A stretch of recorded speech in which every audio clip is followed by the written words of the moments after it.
I've done over 3,000 cosmetic cases. Hair, makeup, clothing, hands.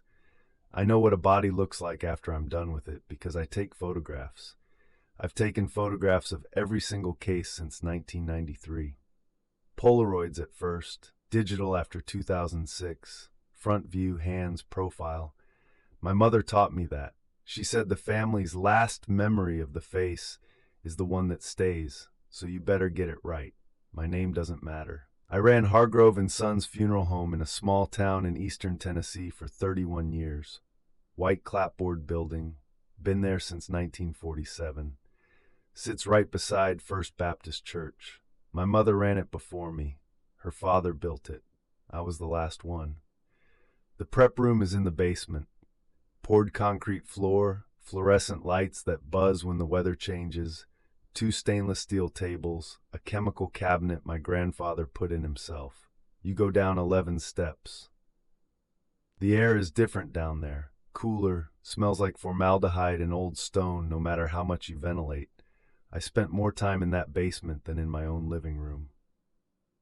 The Hargrove case came in on a Monday morning. October. Ruth Hargrove, 68 years old, retired school nurse, worked the elementary school for 30-something years. Natural causes, heart gave out in her sleep. Her daughter Janet drove over to make the arrangements. Standard service. Open casket, viewing Wednesday and Thursday, burial Friday at Mountain View Cemetery. I did the embalming Monday afternoon. Ruth was a good case, no trauma, no autopsy. I raised the right common carotid, made my incision, set the cannula, mixed 2 gallons of arterial fluid, 20-ounce index, which is what I use for most cases. Injected at standard pressure, drained from the right jugular. The fluid moved through her like it should. Good distribution, no swelling. Cavity treatment after that. Aspirated the abdomen and thorax, injected cavity fluid, packed the throat, set the features, mouth closed, eyes capped, cotton in the nose, washed her, dried her hair. I dressed her Monday evening. Blue dress, the one Janet brought in, simple. Buttons up the front all the way to the collar. I buttoned every one. Ruth's hands, I cleaned them, trimmed the nails, short, neat. Janet told me her mother never wore nail polish. Never. Said Ruth thought it was impractical for a school nurse, and the habit just stuck. So I left the nails natural, just clean. I did her hair myself. Janet gave me a photograph. Ruth at a family picnic, maybe 5 years old. Hair parted on the left, simple, nothing fancy. I set it with a little product to hold the part, looked just like the picture. Then I placed her in the casket, satin interior, adjusted the pillow, positioned her hands right over left the way I always do. Stepped back, looked. Everything was where it should be. I took my photographs front view, hands left profile, right profile, 4 shots, standard. I closed the casket lid, not sealed, just resting. Turned off the lights in the casket room. Went upstairs, locked the building, set the alarm. Monday night, 8:47 p.m. I remember because the alarm panel timestamps it, and I check that timestamp later more times than I can count. Tuesday was an office day. Paperwork, death certificate filing. Called the cemetery about the plot. Janet wanted the west side, newer section, closer to the road. She said it had a better view. I had a note in my files that Ruth had told the church secretary she wanted the family plot on the east side. Old section, next to her parents and her husband. I mentioned it to Janet. She said no, west side, her decision. I wrote it down and moved on. Nobody went into the casket room on Tuesday. I didn't need to. The viewing wasn't until Wednesday morning. The building alarm log shows no entries, no motion, nothing. I went home Tuesday night, watched the news, went to bed. I didn't know yet that something was wrong. Wednesday morning, 7:30. I drove to the funeral home early because I always do the pre-viewing check myself. You open the casket, check the cosmetics, make sure nothing shifted overnight. Gravity does things to a body. Skin settles. Sometimes you need to touch up the foundation, adjust a collar. Normal. I went down the 11 steps, turned on the lights, walked to the casket room, unlocked it with the only key, my key, the one I keep on the ring with the building key and the supply closet key. 3 keys. Nobody else has copies. My mother had a set, but she's been in a nursing home in Knoxville since 2008 and couldn't tell you what day it is. I opened the casket lid. Something was wrong. Not dramatically wrong. Not the kind of wrong where you step back and call someone. The kind of wrong that makes your hands stop in the air because your brain hasn't caught up yet. Her fingernails, they were painted, a deep burgundy, dark, almost black in the fluorescent light, but when I tilted her hand toward the lamp, burgundy. Neat, careful application. 2 coats at least, maybe 3. The edges were clean. Whoever did this used a steady hand. I stood there for, I don't know, a minute, maybe 2. I looked at her nails and I thought about the fact that I had trimmed them Monday evening. I had cleaned them with a brush. I had left them natural because Janet said her mother never wore polish, and now they were burgundy. I checked the alarm panel upstairs. No entries since Monday, 8:47 p.m. My entry at 7:26 a.m. this morning was the next one logged. The motion sensors, I have 3, one in the hallway, one in the chapel, one at the top of the basement stairs. Nothing. No triggers. I went to my cosmetics cabinet. I pulled out every bottle, every compact, every tube. I stocked 3 shades of pink nail polish and 1 neutral. That's it. 4 bottles. I've ordered the same 4 for 11 years from the same supplier. No burgundy. I've never owned burgundy. Then I looked at her hair. Monday I parted it on the left. I used the family photograph, left part. I set it with holding spray, and now it was parted on the right. Clean, deliberate, not a shift from the pillow or from gravity. Someone had reparted her hair, run a comb through it, set it on the other side. The dress. I buttoned that dress to the collar. Every button, top to bottom. I always do.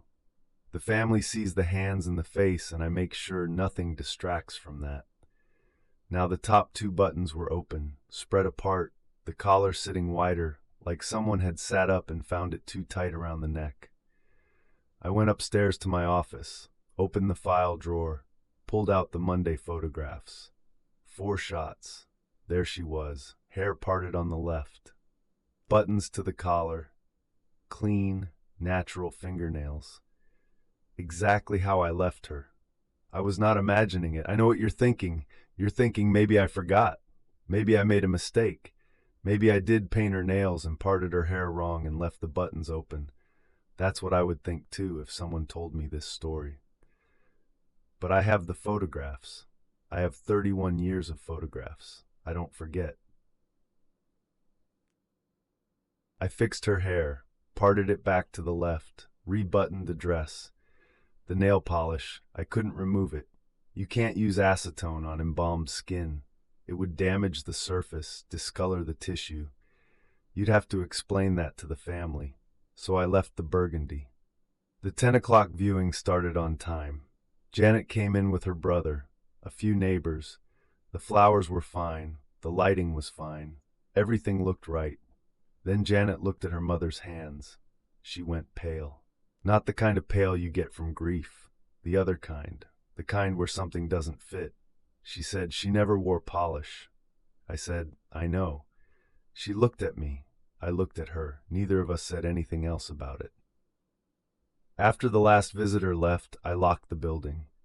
Checked every window. There are 9, all original, all painted shut since 1983. Checked the back door, the side door, the basement bulkhead. All locked. Set the alarm. Drove home. I didn't sleep Wednesday night. I lay in bed and I thought about the nail polish and the hair and the buttons, and I went through it again and again, and I could not make it make sense. I'd done 3,000 cases. Bodies don't do this. Bodies settle. Bodies change color. They don't put on nail polish. I set my alarm for 5:30, Thursday, 6:45 a.m., still dark. I sat in my truck in the parking lot for 10 minutes before I went in. I don't know what I was afraid of. I've been in that building alone at every hour of the night for 31 years. I've carried bodies in at 3 in the morning.